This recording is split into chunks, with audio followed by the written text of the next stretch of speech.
payer. Ces bâtards qui nous ont piétinés, c'est toujours la même et à l'heure qu'il est. Ils prennent les familles pour des serpillères. Pour les grosses peines, les potes libérés, et ceux qui portent le bracelet. Pour les Elvira qui passent le portique et ceux qui font tout rentrer.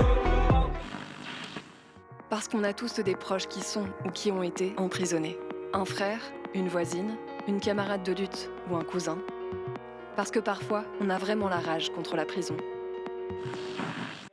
Dedans c'est dur, et dehors c'est dur aussi, c'est sorti c'est sûr, le SS et le Mirador me le cachaient l'envie.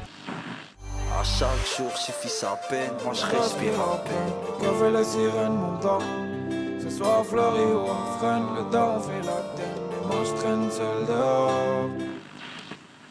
Parce que la police et la prison sont des menaces racistes. Parce que quand on se tape une embrouille avec l'administration pénitentiaire, on peut avoir envie d'en parler. Parce que ça nous renforce d'écouter les témoignages des autres. Armé de peine, j'étais sur le banc, ils m'ont pété, je suis aux arrivants, enfin de... Parce qu'on n'en peut plus d'entendre que la prison nous protège. Politique dehors, petit frère emprisonné. Je me demande quoi écrire dans mes lettres, qui passera sous la censure, me fera rire. 1 heure pour se raconter des bouts de vie, à bout de souffle. Parce que les parloirs sont souvent trop courts. Pour les gars de Gîtes Versailles, pour les gars de Villepinte. Et pour toutes ces visiteuses de parloirs qui font rentrer le sucre et l'espoir, otages des mêmes portes et couloirs, des mêmes petits pouvoirs. Parce que la radio permet de communiquer par-dessus les murs de la tôle. Casse-Muraille, une émission pour libérer la parole des prisonniers, des prisonnières et de leurs proches. En direct jusqu'à 18h30 sur Prune 92 FM et sur prune.net. Bonjour, il est 18h et quelques minutes, vous êtes sur Prune et vous écoutez Casse-Muraille. Bienvenue à vous. Si vous le voulez bien, on va passer la prochaine demi-heure ensemble. D'ailleurs, ce sera plutôt 3/4 d'heure qu'une demi-heure parce qu'on va sans doute dépasser un peu. Si vous devez partir avant la fin, vous pouvez retrouver le podcast sur le site de Prune ou sur notre chaîne YouTube Casse-Muraille. Pour celles et ceux qui ne nous connaissent pas encore, je fais une petite présentation. On prend l'antenne chaque vendredi à 18h pour dénoncer la prison et la répression. De notre point de vue, les gens qui détiennent le pouvoir et qui choisissent de nous faire travailler toujours plus, de diffuser des discours racistes et de nous punir quand on perturbe l'ordre capitaliste, c'est les méchants. Et quand les méchants s'acharnent sur certaines d'entre nous, qu'ils les arrêtent, ils les font passer au tribunal et les enferment dans des prisons sordides, on doit toutes et toutes se serrer les coudes et rester solidaires. Si vous nous écoutez depuis la prison, on pense bien à vous. On n'a malheureusement pas les moyens de vous sortir de là, mais on est de tout cœur avec vous. Si vous avez des proches en prison, vous pouvez nous contacter pour leur laisser un message, ou vous pouvez nous demander de passer un morceau de musique pour leur faire plaisir. Vous pouvez aussi venir pousser un coup de gueule contre la tôle et raconter vos analyses. Aujourd'hui, nous sommes 3 à faire l'émission. Je suis avec Clara. Bonjour Clara. Salut. Et avec Zoé. Salut Zoé. Salut. Zoé, c'est la première fois que tu t'occupes de la technique, ça va? Ça te stresse pas trop? Pour l'instant, c'est good. Ok, bon, c'est vraiment super. Donc vous avez été, donc Clara et Zoé, il y a un peu plus d'un mois, vous vous êtes rendus à Rennes pour rencontrer Aurélie Garand. Moi, j'avais pas pu y aller, j'avais autre chose de prévu. Est-ce que vous pouvez nous dire c'était en quelle occasion?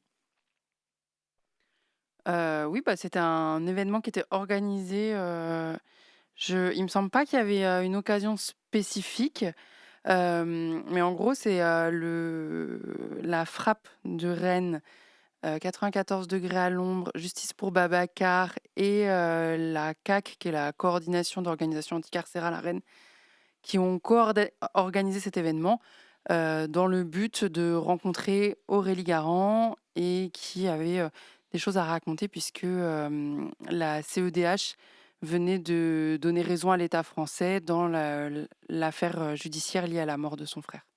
D'accord. Mais elle va raconter mieux.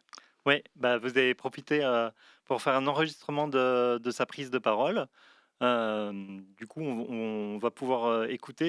Elle parle, elle fait le récit un peu de la mort de son frère, donc c'est un témoignage qui peut être difficile à écouter.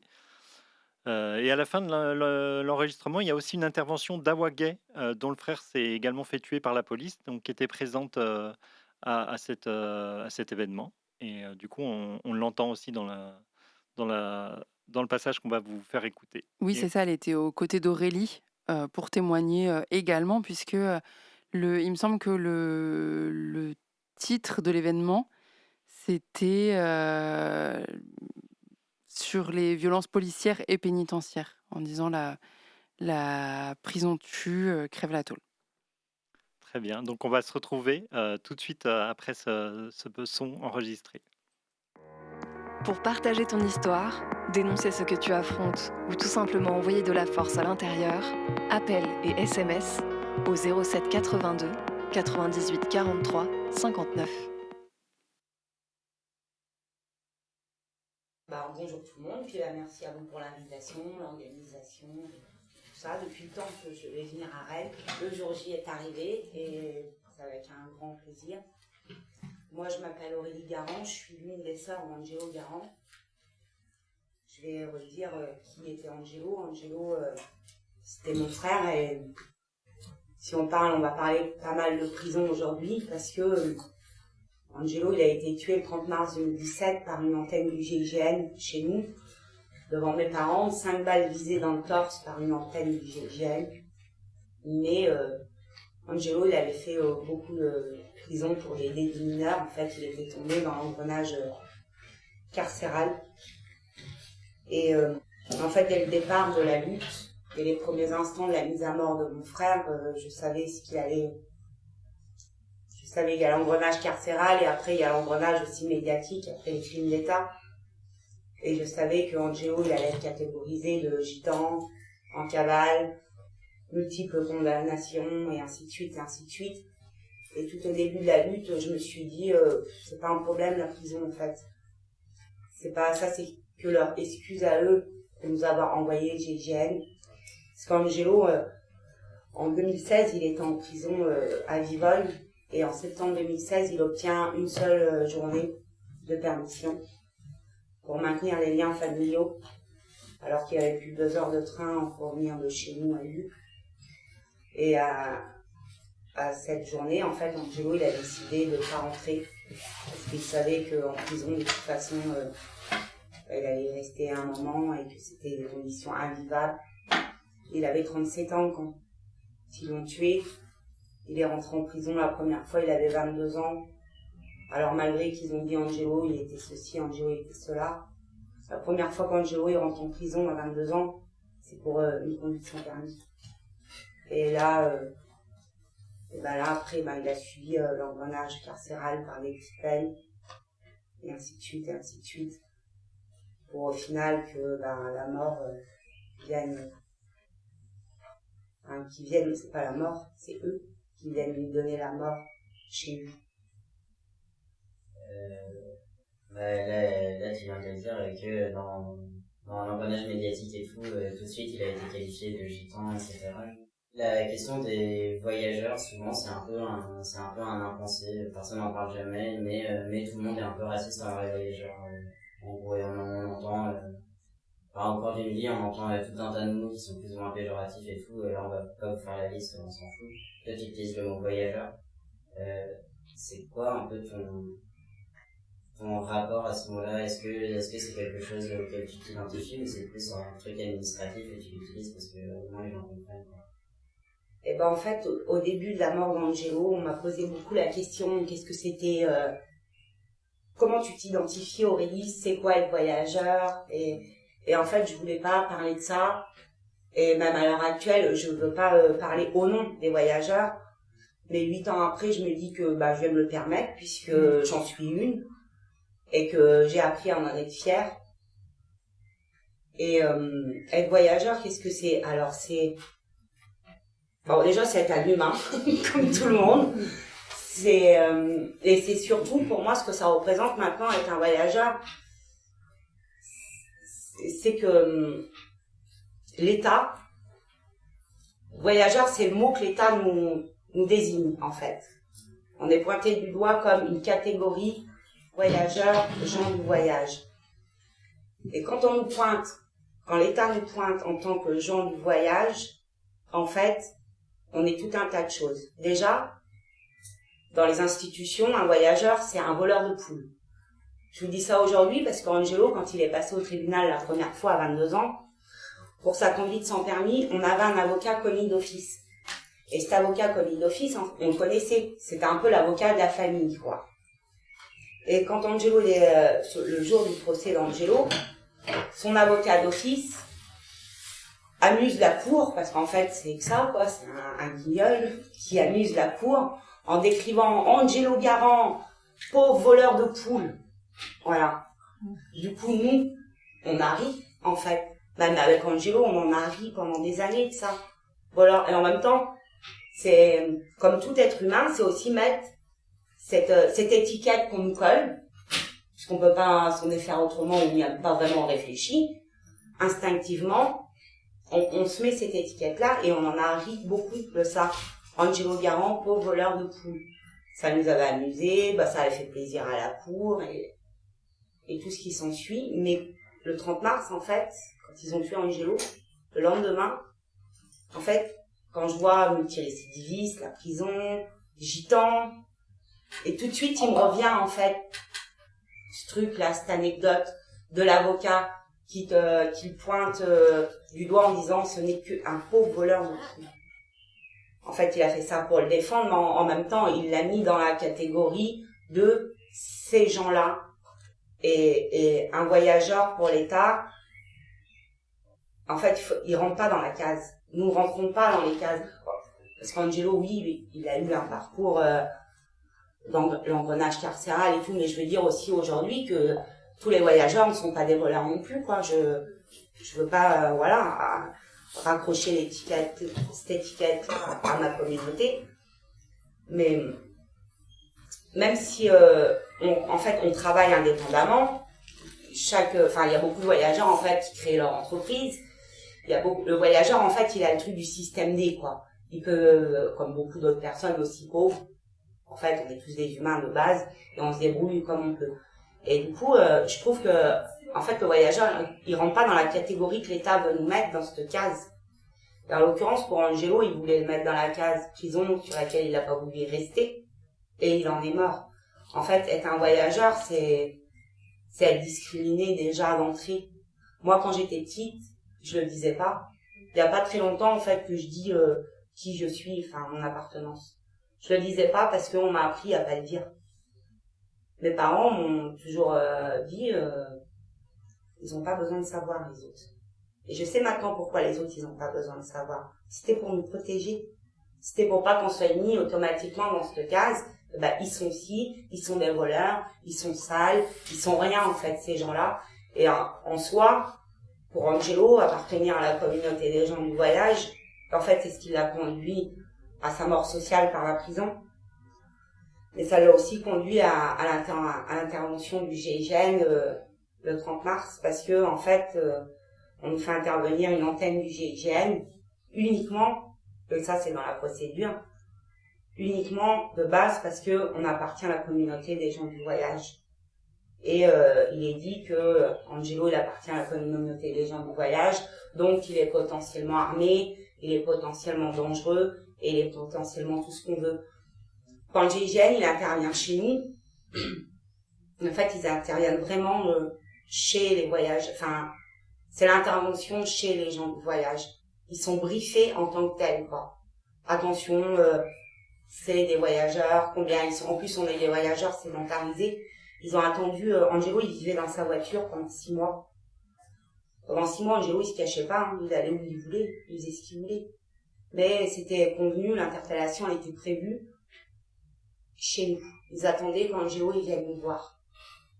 L'interpellation a été prévue normalement le jeudi d'avant, parce que il y avait mon frère qui était, un autre de mes frères qui était chez nous, et il savait qu'Angelo allait passer. Et comme il y avait trop de monde, il y avait la famille qui était là aussi ce jour-là, ils ont mis l'interpellation, l'intervention à plus tard. Voilà ce que c'est être voyageur. Si on serait pas des voyageurs, on nous aurait pas fait intervenir le GIGN. Si on serait pas des voyageurs, peut-être qu'Angelo il n'aurait pas tombé dans cet engrenage carcéral, puisqu'il n'aurait pas été décrit comme le pauvre voleur de poules dès le début. On peut appeler ça du racisme. Du coup, moi, avec Céline Macker qui parle de racisme anti-tzigane, est-ce Est-ce que le terme c'est adapté? Est-ce que tu dirais plus racisme anti-voyageur? Est-ce que tu dirais quoi? Est-ce que tu dirais juste racisme? Comment tu le... Le terme me va très bien. Ouais. Puisque c'est comme ça que eux ils nous décrivent et c'est comme ça aussi qu'on doit exister dans la lutte antiraciste. Ouais. Et en fait, l'antixiganisme, il est très peu présent en fait dans les luttes antiracistes. Et ça, c'est regrettable. Vraiment. C'est regrettable parce que c'est facile de crier au racisme. Ah, c'est bien joli pour nous de dire c'est des voyageurs. Grâce à ça, on peut encore parler d'Angelo, le racisme. Il n'y a pas de problème, j'aurais pu parler d'Angelo autrement, même si on n'aurait pas été des voyageurs. Mais l'antixiganisme, il est présent, on l'a vécu, on l'a subi. Et moi, jusqu'à la mise à mort de mon frère, je le subissais sans m'en rendre compte. On le vivait, on l'a vécu sans s'en rendre compte.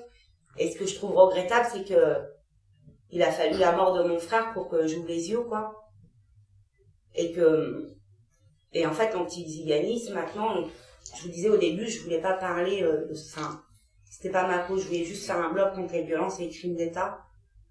Mais là, maintenant, on est 8 ans après, et puis il s'en est suivi toute une procédure judiciaire, au point que là, le 6 mars, on avait été jusqu'à la plus haute juridiction, on a été jusqu'à saisir la Cour européenne des droits de l'homme, dans le meurtre d'Angelo. Et le 6 mars, on a reçu la réponse de la CEDH, qui nous dit que les gendarmes, en fait, ont raison. Il n'y a pas eu violation du droit à la vie dans le meurtre d'Angelo, alors qu'il y a 5 hommes du GIGN dans une remise qui abattent mon frère de sang-froid sans sommation. Il y a 2 tireurs, 5 balles visées dans le torse. Et le 6 mars, jusqu'à la plus haute juridiction, on nous répond que non, il n'y a pas eu violation du droit à la vie. Et vous savez pourquoi elle est belle, cette histoire? Pour en revenir encore sur l'antiziganisme, le voyageur, l'étiquette, la prison et tout ce qui s'ensuit. La version, en fait, des tueurs d'Angelo, c'est que, en fait, le 30 mars, ils arrivent chez nous, mais en fait, c'est une attaque terroriste, le 30 mars. Il y a mes parents, il y a mon fils de 3 ans, mon petit frère, mon oncle, ma belle-sœur. Et il y a Angelo qui passe pour venir déjeuner. Ils étaient en train de faire une grillade. Et vers 13h, on a une antenne du GIGN qui débarque chez nous. Et mon père, il les voit arriver, il a juste le temps de dire à Angelo, il y a les Schmitt. Angelo, il y a une petite dépendance à côté, parce qu'on fait partie des gens du voyage, mais on est sur un terrain, on est sédentarisé. Et c'est un corps de ferme, là où on habite. Mais il y a des caravanes, il y a le corps de ferme, il y a des petites dépendances. Mon père, il a juste le temps de dire à Angelo, voilà les Schmitt. Et Angelo, comme je l'aurais fait. Pour rester dehors, c'est même pas un instinct de survie, parce que tu te sens pas en danger, t'es là en train de manger chez tes parents. Vers les Schmitt. Angelo, il se cache juste dans cette petite remise, en fait. Là, il y a une vingtaine d'hommes qui investissent la cour. Ils mettent ma famille à terre, menottés dans le dos, mitraillettes sous la tempe. Tout le long, ça a été fermé là. Ils ont fouillé les bâtiments, ils ont fouillé les caravanes, ils se sont fait plaisir. À aucun moment, ils demandent où il est Angelo. À aucun moment, ils disent on vient chercher Angelo ou quoi que ce soit. Ils fouillent et ils trouvent dans une brutalité, mais inouïe, en fait. Quand je dis une attaque terroriste, c'est pas pour faire ligne dans la tête des gens et que ça alerte la population. Moi, ça pour moi, on débarque chez nous, on met toute la famille à terre, on dit pas ce qu'on veut, on brutalise tout le monde, cagoulé, armé. Et ils pensent qu'Angelo, ils s'arrêtent de fouiller par un moment, ils ont fini de fouiller, sauf la petite dépendance où Angelo est caché. Ils s'arrêtent et ils se disent, il s'est fait la malle à travers le champ. Du coup, il n'y a plus de bruit. Et Angelo, il fait juste un petit bruit dans cette remise, un bruit de sac. Juste ça. Il n'y a plus de bruit et il y a eu ce petit bruit dans la remise. Et là, il y a 5 hommes du GIGN qui se précipitent dans la remise. Mon père et ma mère sont agenouillés à 5 mètres à peine de cette dépendance. Ils sont peut-être pas témoins visuels, mais ils sont témoins auditifs. Ils sont entrés et aussitôt, il y a eu les coups de feu. Et en fait, on apprend qu'il y a, sur les 5 hommes, il y a 2 tireurs et ils lui ont visé les 5 organes vitaux. Ils ont tiré une première balle dans le cœur d'Angelo, poumon droit, poumon gauche, rein. Il aurait fallu la 5e balle dans le foie d'Angelo pour pouvoir l'arrêter. Parce que leur histoire, ils auraient tasé aussi Angelo. Vous voyez comme elle est belle l'histoire. Angelo, il aurait pris son couteau, torse nu, alors qu'on sait très bien que c'est faux. Angelo, il avait un débardeur ce jour-là. Angelo, il rentre dans la remise avec son débardeur. Leur version, c'est que ils entrent dans la remise. Angelo, il prend son couteau, torse nu, il malmène 5 hommes du GIGN, il prend 2 coups de taser, ça l'aurait mis dans une transe. Il continuait à malmener 5 hommes du GIGN avec son couteau et en faisant des gestes circulaires torse nu. J'aurais envie de rajouter à l'histoire, c'est bizarre qu'ils n'ont pas rajouté le petit bandana, alors là il l'avait dans l'ordre, quoi. En train de malmener 5 hommes. Première balle dans le cœur d'Angelo, toujours debout en transe, en train de malmener les 5 hommes. 2 balles, 3 balles, 4 balles. Il aurait fallu la 5e balle dans le corps d'Angelo pour pouvoir le stopper. C'est pour ça que j'ai leur histoire, en fait, même dans leur version mensongère, on trouve le racisme, on trouve l'étiquette du voyageur. Il y a leur histoire, c'est la légitime défense. Ils auraient eu d'autres choix que d'abattre 5 hommes du GIGN quand même, devant un homme, soi-disant avec son couteau en train de faire des gestes circulaires. Mais qui ferait des gestes circulaires déjà avec un couteau? Et voilà leur histoire, c'est l'histoire du couteau. C'est pour ça sur le livre Depuis qu'ils nous ont fait ça, là sur la couverture il y a un doug et ça on n'a jamais nié que oui, Angelo il était porteur d'un couteau, comme beaucoup de gens sont porteurs d'un couteau, parce que si l'État voit le couteau comme des armes, il faut qu'ils arrêtent leur délire. Pour nous un couteau avant tout c'est un outil déjà. Ce que la justice oublie de préciser, c'est que malgré leur enquête et ils ont même malgré tout ça, la justice s'est toujours servi de la légitime défense par le couteau, jusqu'à la CEDH encore.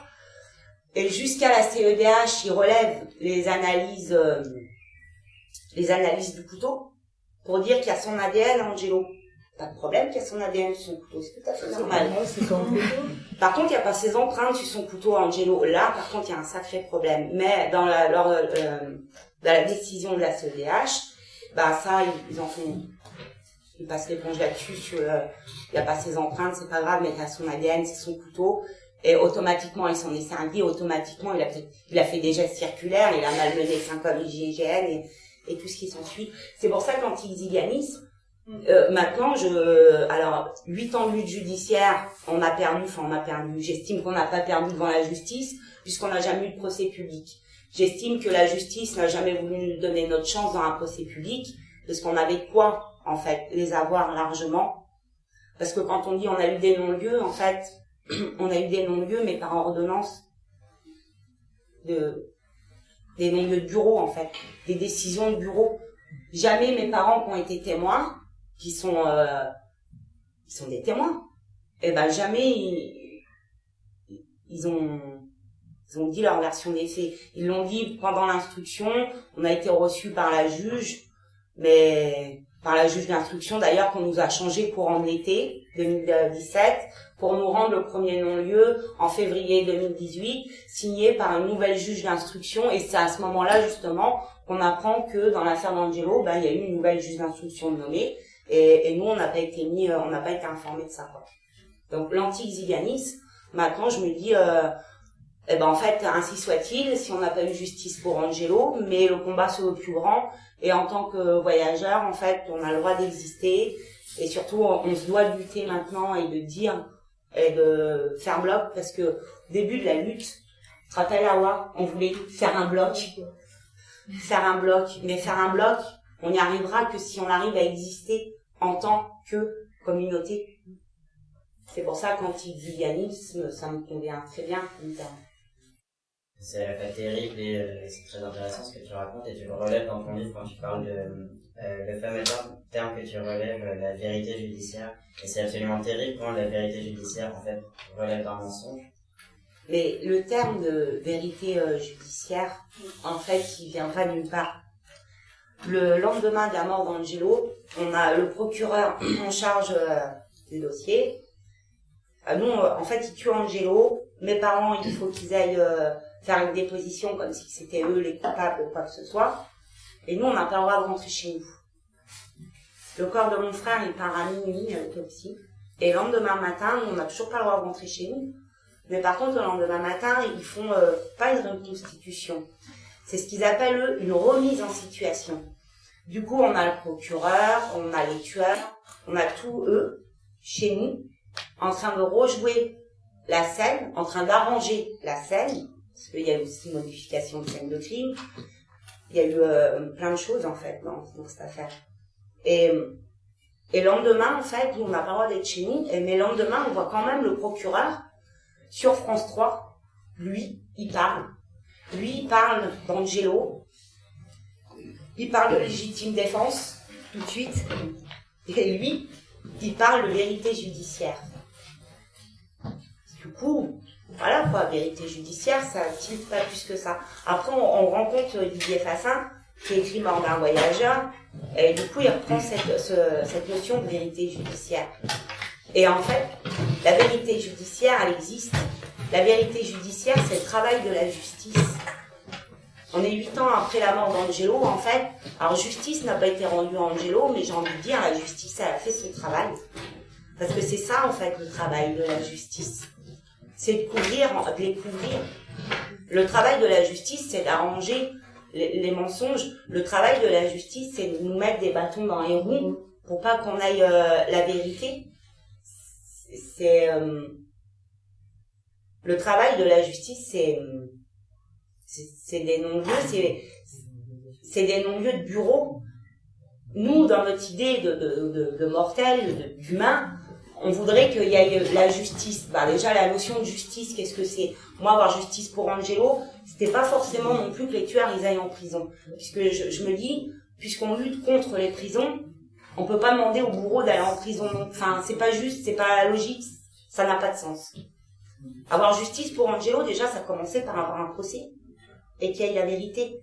Parce que si on lutte pour avoir justice, c'est parce qu'on détient une vérité. Et qu'on veut que la société, justement, elle entende cette vérité, enfin, la réalité des faits, tout simplement. C'est pas, j'ai pas envie qu'on dise, pauvre Angelo, non. C'est pas ça, c'est les faits, quoi. C'est ce qui s'est passé. Et la vérité judiciaire, en fait, la vérité judiciaire, c'est de cacher la vraie vérité. C'est la vérité judiciaire pour Angelo, ça a été de même pas avoir un procès. Parce que ça me tenait vraiment à cœur. Après avoir dit Angelo il est ceci, Angelo il est cela, la prison, il n'y a pas de problème. On aurait pu débattre de tout ça, même du 30 mars, de leurs mensonges. On aurait pu en débattre lors d'un procès public. Parce que ça regarde tout le monde. Quand des fois on me dit t'en es où Aurélie pour l'affaire d'Angelo?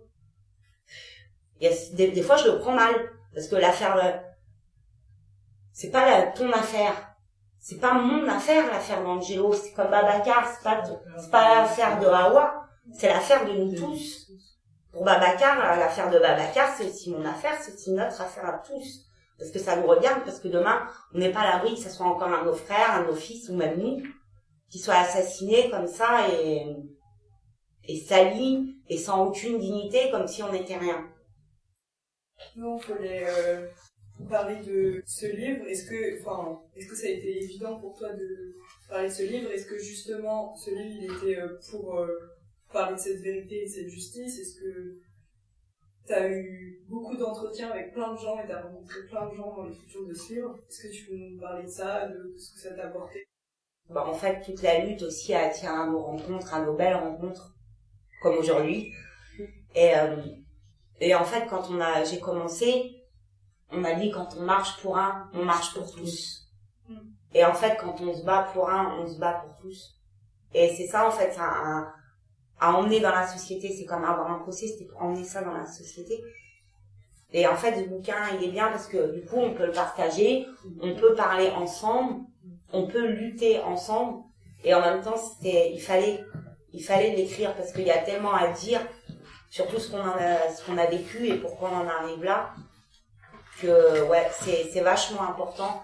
Et de s'être rencontrés, en fait, c'est une force. C'est une force qu'on peut pas. T'as des mots, toi, pour dire. Il y avait rien pour. C'est vrai, il y avait rien pour. Il n'y a pas la justice, mais la vérité, elle est là avec nous. Et le fait que nous, les familles, on se racontait, même si on ne souhaite pas se connaître cette situation-là, c'est aussi c'est un lien fort qui montre qu'en fait personne n'a pas mérité de mourir. à la main de la police et surtout que, voilà, en tout cas tu as tout dit Aurélie. Et qu'on n'est pas seul aussi. On n'est pas seul, c'est pour ça qu'on a besoin, comme vous êtes fait aujourd'hui, toujours, ça nous donne toujours la force à continuer le combat. Et les premiers mensonges, ce qu'ils sont faits à Aurélie et Angelo, toute sa famille, déjà la reconstitution des faits, c'est pas correct. C'était pas le fait polier en fait. Donc, oui, l'essence d'aller faire la reconstitution des faits à un endroit où Angelo n'a pas perdu sa vie là-bas. Voilà la justice française.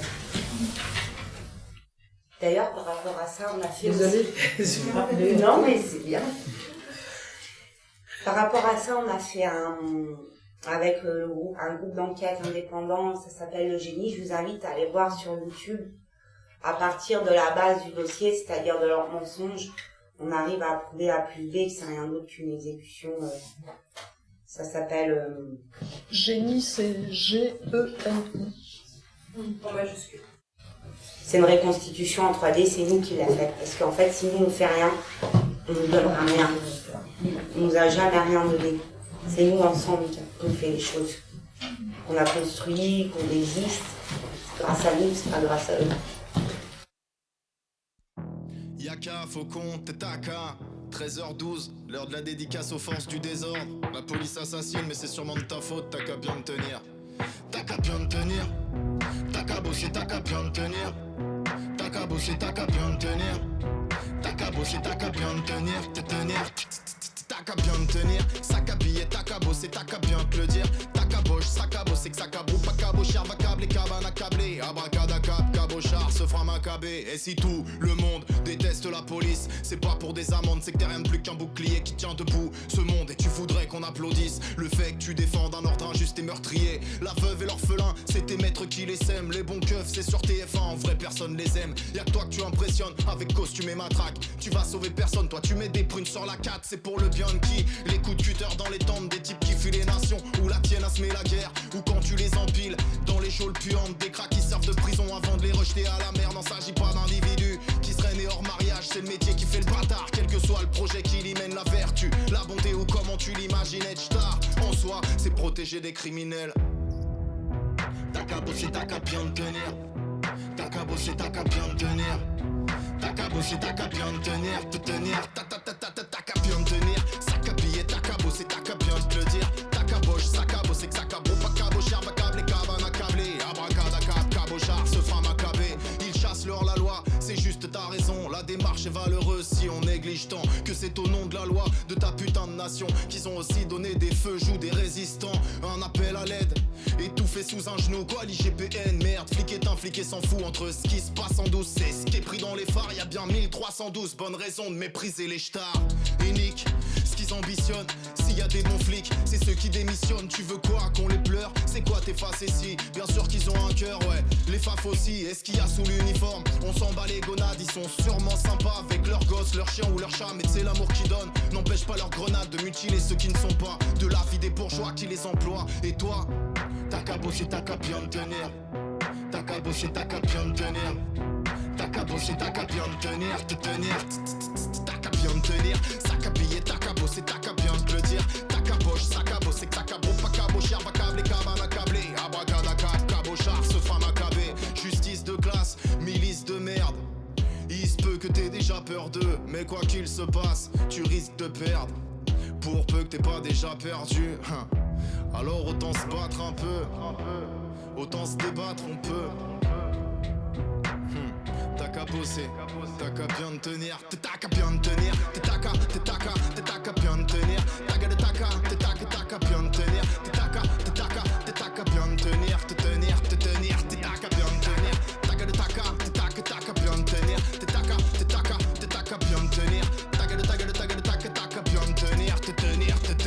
t'as qu'à bien te tenir, t'as qu'à bosser, t'as qu'à bien te tenir, t'as qu'à bosser, t'as qu'à bien te tenir, t'as qu'à bosser, t'as qu'à bien te tenir.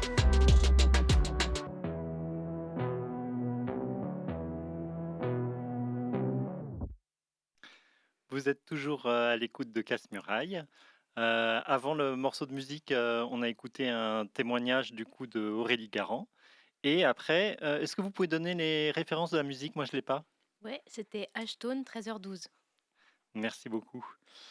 Et du coup, Zoé, tu voulais parler un petit peu des mobilisations qu'il y a eu hier Oui, c'est ça? Ouais, ouais. Alors, en fait, hier, il y a eu un événement caritatif des Nuits du Bien commun qui sont organisés en fait par des nervis d'extrême droite, quoi, notamment ce terrain à Nantes. Et du coup, c'est un événement en fait qui fait du mécénat, on va dire, pour les assos et pour les financer et tout ça. Et les assos qui ont besoin de thunes et bah, vont se dirigent vers ce genre de stratégie, enfin de dispositif. Et en fait, pour contrer ça, hier, il y a eu une manif Antifa qui s'est créée, enfin qui s'est déroulée à Nantes. Et elle est partie du Miroir d'eau, enfin d'Hôtel Dieu, pardon.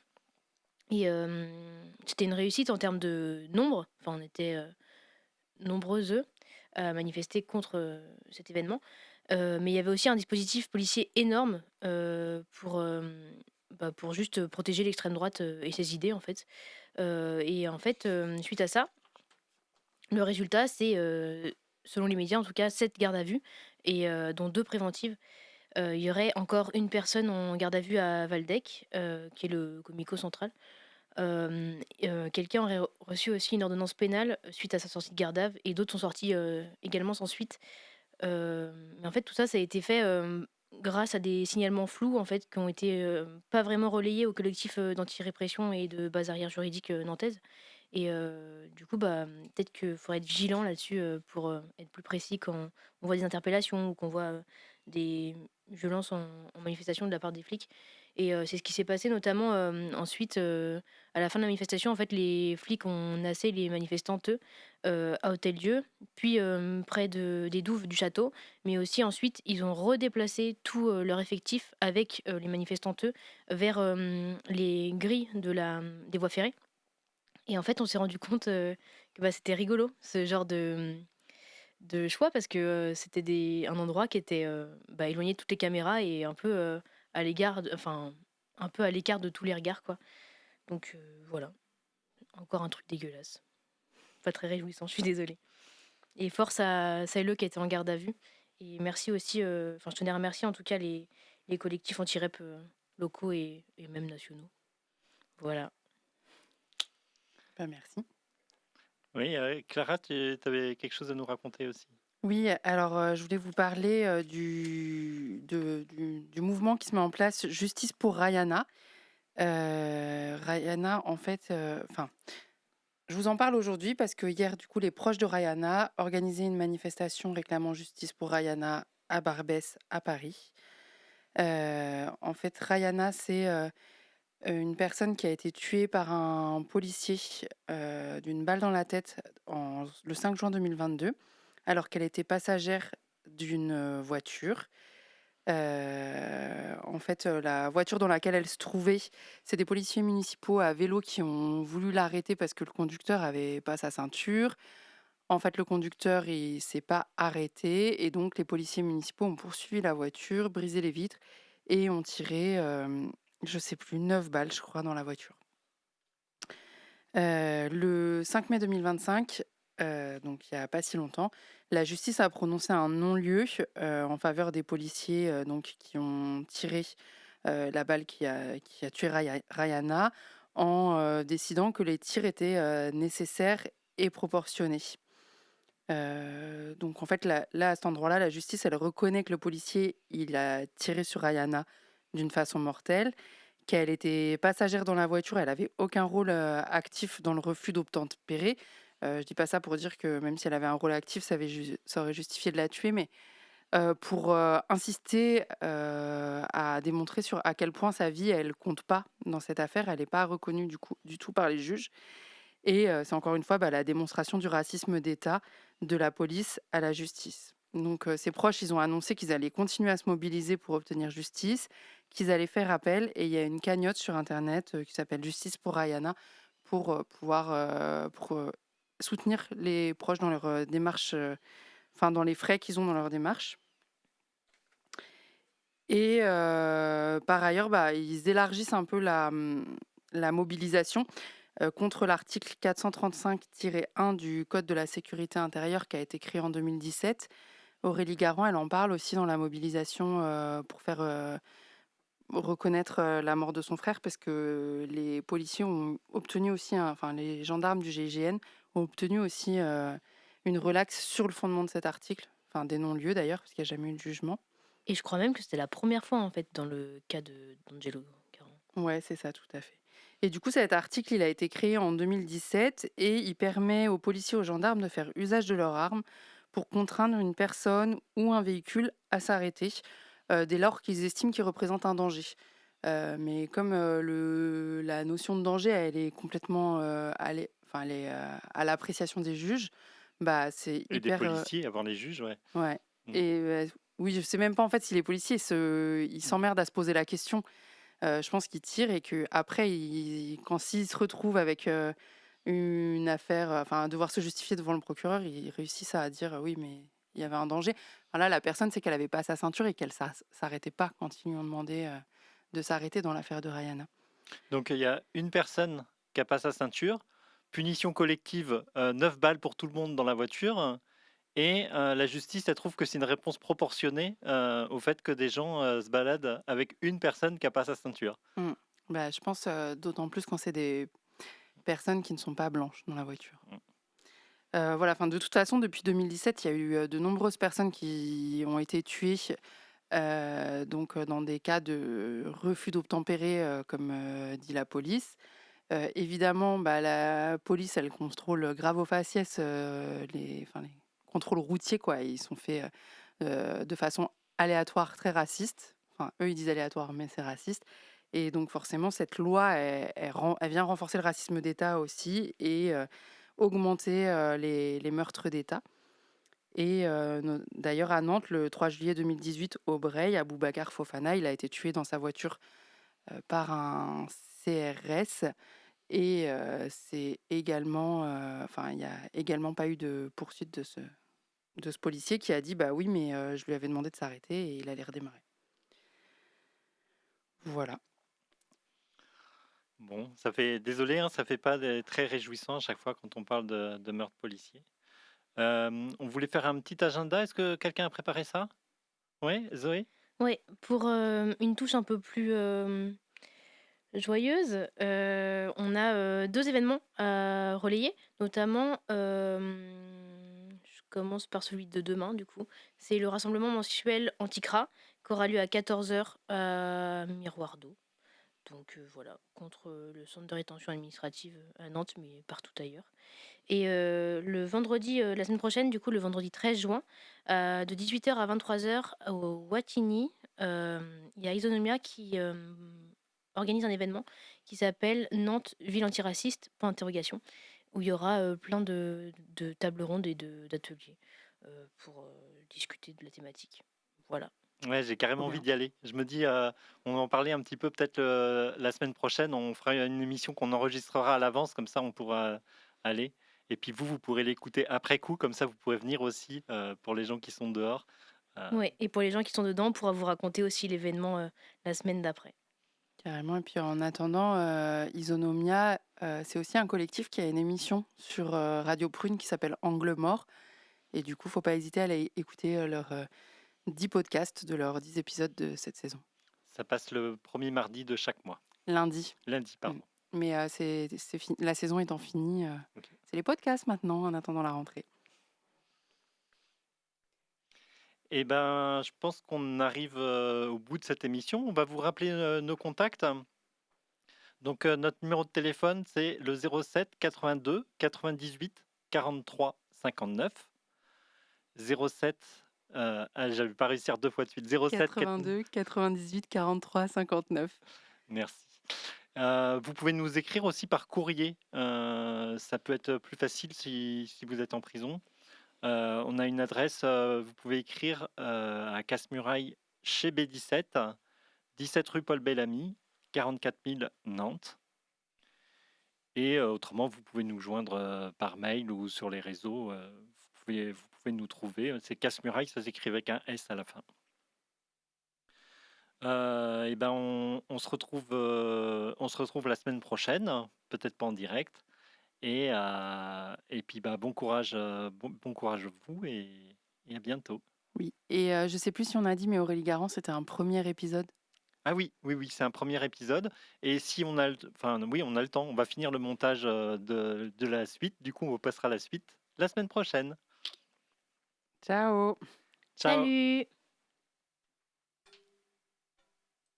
Casse-Muraille, une émission pour libérer la parole des prisonniers, des prisonnières et de leurs proches.